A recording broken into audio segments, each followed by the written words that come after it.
Hi everyone, Josh with Talk About Trek, and we're back today because we've finished yet another Star Trek TNG novel. And this time it was number 12, Doomsday World, as you can see Mr. Worf there. So, Doomsday World. So, we'll read the cover here. The Enterprise crew races to stop the galaxy's ultimate weapon. That's not at all what happens in this book. But anyway, so interesting enough, this book here, as you can see, is written by four people: Carmen Carter, Peter David, Michael Jan Friedman, and Robert Greenberger. So I thought that was kind of interesting right up front. You don't see too many novels that are a collaboration of four different authors. So I was interested to see how that was going to work out. And they do kind of explain, there's a little author's forward here in the beginning where they explain why they did this and kind of how they went through it, which was kind of interesting. But let's just jump right into the story and how that all worked out, and then we can kind of get into the details of that later. So let's read the back cover here. The planet Kurlos, an artificial world built by a mysterious long-dead race called the Ariantu. Kurlos is now home to many races from both the Federation and the Kavin hegemony, who have enjoyed years of peaceful coexistence and profitable trade. The planet also holds a wealth of undiscovered archaeological treasures, which the Enterprise and its crew are dispatched to help uncover. Sent to the surface to assist an archaeological team, Geordi, Data, and Worf soon find themselves cut off from the Enterprise and the prime suspects in a series of terrorist attacks. The three Enterprise crewmen are imprisoned, relations between the Kavin and the Federation begin to crumble, and Kurlos' ancient underground machinery awakens from a centuries-long dormancy, primed to release the most powerful destructive force ever known. Dun dun dun! So, that's what they say on the back, but when you get into the book, it really is quite a bit different than what they're making it out to be. And I think that is partially because of probably the way it was written. So let's dive right in. So as I read there, the Enterprise has been dispatched to the planet Kurlos, and they have decided to send down Geordi, Data, and Worf for this away mission. And kind of one of the running gags in this book is that Worf doesn't want to be there, and he's only there because he lost a bet to some other security agent. So that's kind of one of the running jokes in there. So the reason they've been requested there is because an old professor of Geordi's, this Professor NASA Coleridge, who's this archaeologist, wants Geordi's help specifically to search these ruins and to look for these artifacts from this ancient race. So this ancient race, the Ariantu, they don't get into too much in describing. But what they do say is basically, thousands of years ago, they were this warfaring race, and basically they spread too far too fast, and that caused the collapse of their empire. So now they're kind of researching this world, and this world Kurlos that they're going to is very interesting as well, which was one of the kind of things that drew me into it, because I did want to know more about this artificial world. So this is an artificial world, and it's in kind of an inhospitable area, so they do live underground there. So they kind of live on this beginning underground level, like this alpha level, and then they're exploring below and below and below that to kind of get further into these ruins of this ancient race.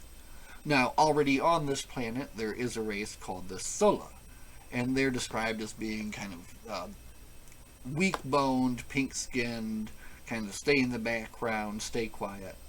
And they work with the Federation and the Kavin hegemony, who are both kind of stationed on the planet there. And it's like an in-between point between their territory and the Federation's territory.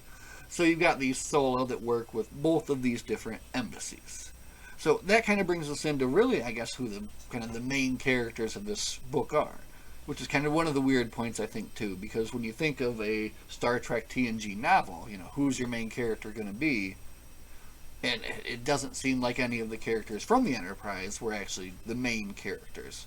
And I think, again, that's kind of the way it was written, because it kind of shifts perspective between the ambassadors, who are Stefala.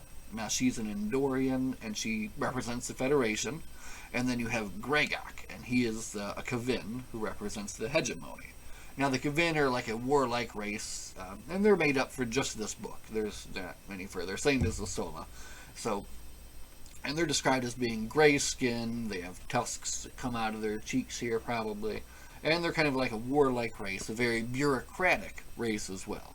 And that's how the book actually starts, is because Riker is complaining about having to fill out too many forms to get the away team down there to the planet. So that kind of lays out the basic premise. So you've got the away team on the planet. They have beamed down and met up with the professor and met with the ambassadors and met the Sola. And so Data is in command of this. And this is kind of one of his first maybe away missions that he's commanding. So he's in charge down there. Now, back on the Enterprise, they are called away. There's some sort of emergency on Tawan. So they've got to get to Tawan, and they warp away fairly quickly and decide to leave them down there to continue their mission. So you've got your A story here, you've got Data and them on the planet, and then you got your B story. They're warping away to investigate kind of something that's going on there. But that shrinks down to kind of very little, and mostly you're here on the planet, on Kurlos, kind of seeing what's going on there. So, diving right into the story, basically, it's, at heart, I think, a conspiracy story. And I believe because it was split between these 4 different authors, you can kind of see their 4 different perspectives as you're reading through the book. So the way it proceeds is basically they first get off and they're going down to investigate the ruins. And they do get down to the ruins and they investigate that. They get to see some stuff down there, and that's one of the more interesting parts, and I thought that was going to be more about what this book was about, because they get to see how this artificial planet functions, and they just do a very, tiny job of explaining how an actual artificial planet, which is really cool, works and functions and is still maintained after all this time. So this is kind of one little chapter in this book is where they do go down there.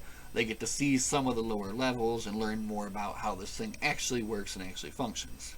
Then they go to a bar, and Data suggests that Worf get into a arm wrestling contest with somebody, and they do that.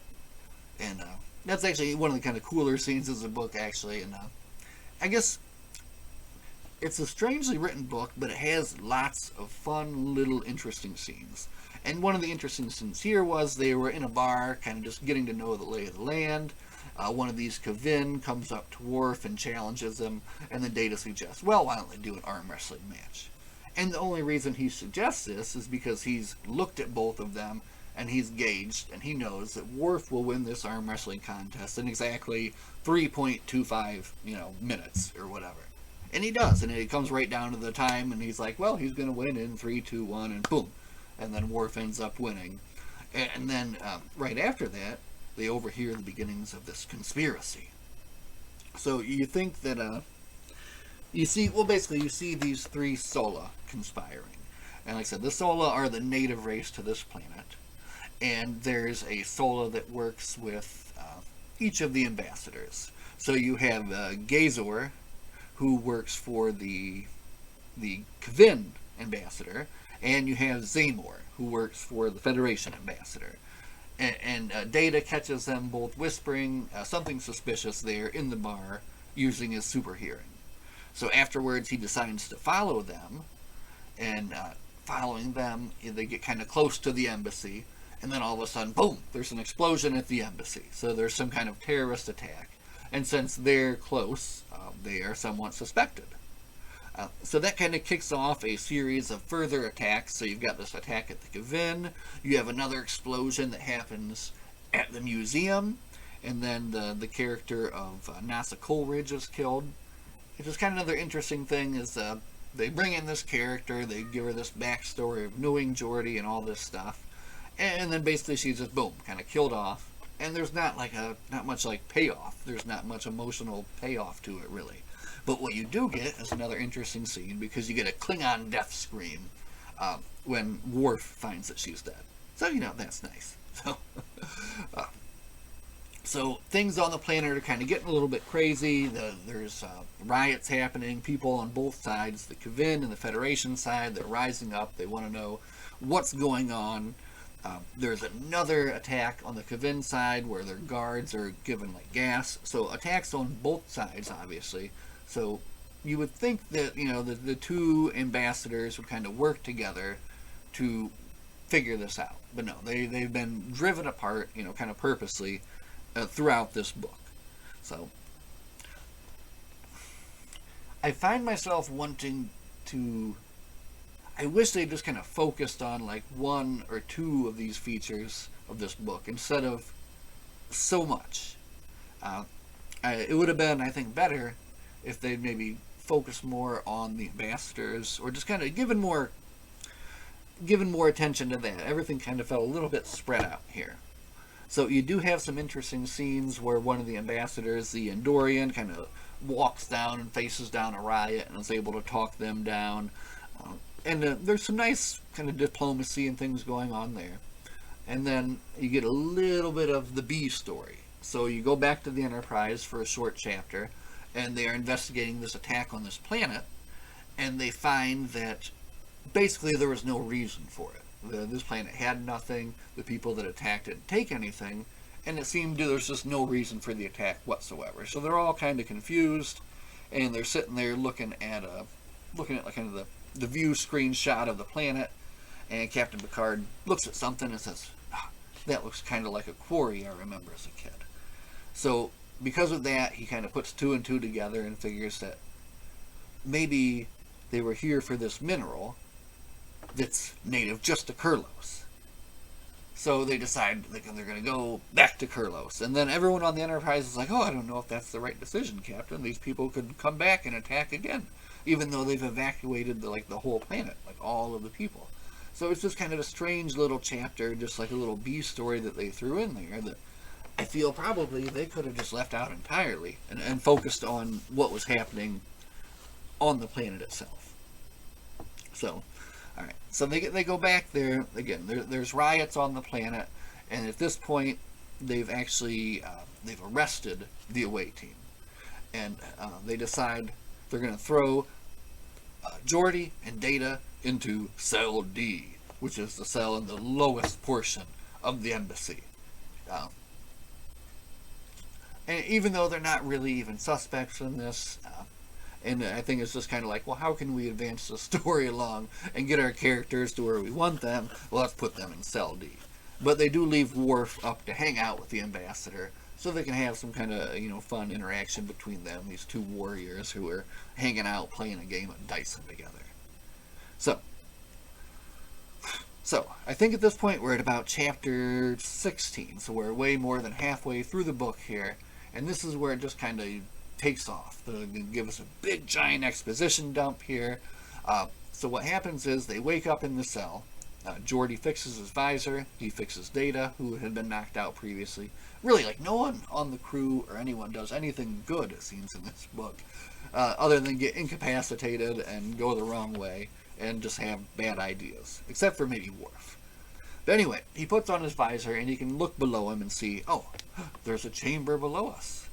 And he says, Data, can you get us through there? Sure. And Data punches a big hole in the floor and they jump through, and lo and behold, a nice turbo lift door is right there. Aha! So they jump in and they're taken down to this lower level. And they do have, they did have the Thole, who is a Sola who worked with Dr. Coleridge, who's kind of like the third Sola in this Sola conspiracy. So anyway, they get into this turbo lift, they go down into the depths of this planet, and they finally found the Omega level, which is basically what I think these people have been looking for this whole time. This is kind of like how this planet, what the main point of this planet is, which is to be some sort of massive weapon.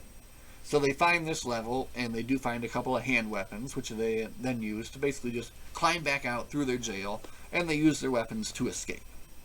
And that's like the exciting, that's like the most that the away team does there in the whole book. So after this, since this Thole was with them, that's when we get this giant, or this small exposition dump for like what is actually going on here. where Thal reveals that the Sola are actually the same race as the Ariantu. And when the Ariantu left this planet, the Sola stayed behind and I guess kind of inbred and did some more selective breeding programs, and they became smaller and they became different, kind of on purpose, so they wouldn't be recognized, And their purpose was to await. They were to await the return of the Ariantu, who would one day come back to lay claim to this planet and its great weapon that it had in it. So basically, instead of anyone figuring out this mystery, any of the main characters in the book, they just dump that like into the back half of chapter 16. Just like, boom, this is what's happening. This is the whole story here. This is what's going on. So what happened is these Ariantus, 4 of them, visited Thal and asked him to form this conspiracy, basically to drive the Kavin and the Federation apart so that the Ariantu fleet could return and lay claim to the planet. So, and like I said, that's basically the back half of chapter 16 where they explain that. So you go on to chapter 17, and then here they come. So the Ariantu fleet comes in, led by this Arika, who's, and they're described as kind of like more wolf-like. They're larger. I'm guessing they're still kind of pink-skinned, and they have like a snout on them. So, and they're like a warlike, very warlike race. So they come in, and immediately one of their ships accidentally flies into a sun and explodes. So you're not feeling so much threat when they come in. But they do come in, and they come in and they apparently make contact and threaten the planet. But you kind of only hear that secondhand in another chapter. Man, this book was weird. So we're in chapter 18 now. We're going from 18 to 25. We're hitting to the finish, because from here on out it just gets a little weird. So basically what happens is Thal is hanging out, and he's told that he needs to just wait and be told what to do. Okay? But he can't wait anymore. So he goes to see his 4 buddies that gave him the conspiracy plan, who basically revealed to him that, no dude, you're garbage. We don't like you. You're not actually part of our race. Really? And we're probably just going to kill you too. And anyway, we're out. And these 4 dudes, they just beam up. They beam back to their ships that are out there. So they're back there, leaving the Sola kind of holding the bag. Like they got nothing. Everything that they've been hoping for was a lie. So this guy obviously is upset. So he decides that he's going to go down into that Omega level, and he's going to do something. So he goes down there, and just through a series of dumb luck, he hits like 3 buttons on like the main machine, and he turns on the Omega Doomsday device, which I guess is why this novel is called the Doomsday World. Okay, so this Omega device powers on. The whole planet starts shaking with this terrible earthquake, and what they describe as happening is like out of a valley in the planet, this cone of energy forms, and at the end, a wormhole starts forming. I've illustrated that here. You see that? Yeah. Something like that. So this is going on. The away team is with the Andorian ambassador at the time, and realizing what's going on, they decide they've got to get down there to the Omega level and see what's happening. They got to shut this down. They got one chance. Up in space, the Kavin spaceship is there at the planet. The Ariantu fleet is there, and the Enterprise is all there. And now they're all just getting sucked into this wormhole. For some reason, a few of the Ariantu ships decide that, hey, I think we're just going to fly into that wormhole, and then we'll come out the other side and attack who's ever there. And they do that, and then they're never mentioned again, and they're just gone. And I think actually that was the leader, this Arika. So, anyway, let's go on. So, this book is crazier the more I talk about it. So, getting down to the actual end here. So, they do describe how this Doomsday machine works. So, I'm not going to say that again. What it actually does is it opens up a wormhole, and then they're allowed to choose their destination. So he, in his anger for whatever reason, Thol chose the Kavin homeworld. So then it's going to open up a wormhole here at Kurlos, and then it's going to open up a wormhole here by the Kavin homeworld. And the whole point of this weapon is it's going to basically be like a slingshot. And it's going to pull Kurlos through the wormhole, sling it out the other side, directly into the Kavin homeworld, destroying both of them.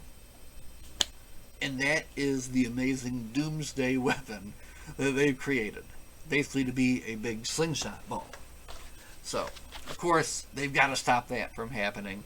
The Enterprise is currently being sucked into the wormhole, which does give kind of one of the good Star Trek moments, I guess, of this novel, where they're being sucked into the wormhole, they're losing all power, and basically all the power is to the engines. They see the Kavin is closer to the wormhole, and they're currently in the process of being sucked in, so they do tractor them out a little bit. They spare some of their power to a tractor beam to pull them out, to give them enough room so they can reverse engines and at least stay away from like the wake of the wormhole. So that was a cool Star Trek moment, and it came with a good quote where Riker was wondering, why are we going to do that? We're all going to die anyway. And Picard says, if we are to die, we shall do it as civilized beings. So that was a good Star Trek moment, and whichever of the four authors wrote that in there, I give them a thumbs up. I like that a lot. So, how does it end? How does it end? Oh, Lord. Okay, so the ending is something else. So, they do make it... Okay, they make it to Omega level. Thal is there. He's scared. He realizes that he's probably doomed us all. Doomed everyone. And Data runs up to the console, and he's just rapidly trying to figure it out. He's got Geordi next to him, trying to figure it out, and they're going through everything they can, and they're trying to figure out what is the sequence to shut it down, what is the sequence to lock something out, what do we have to do to stop this from happening?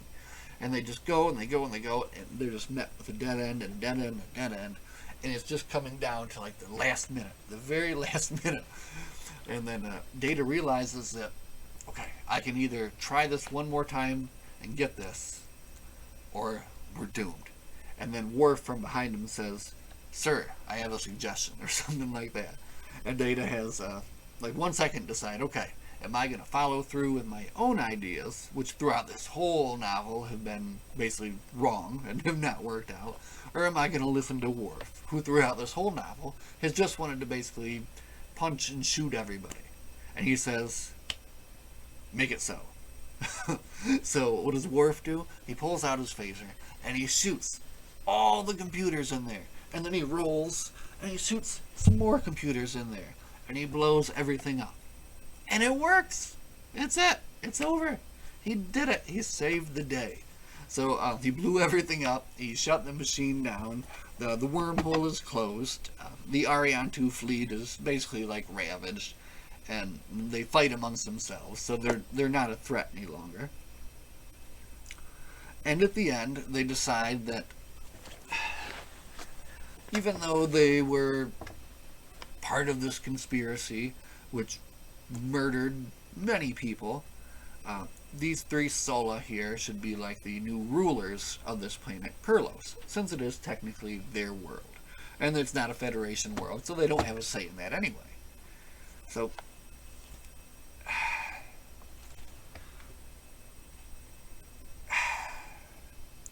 it was a weird book.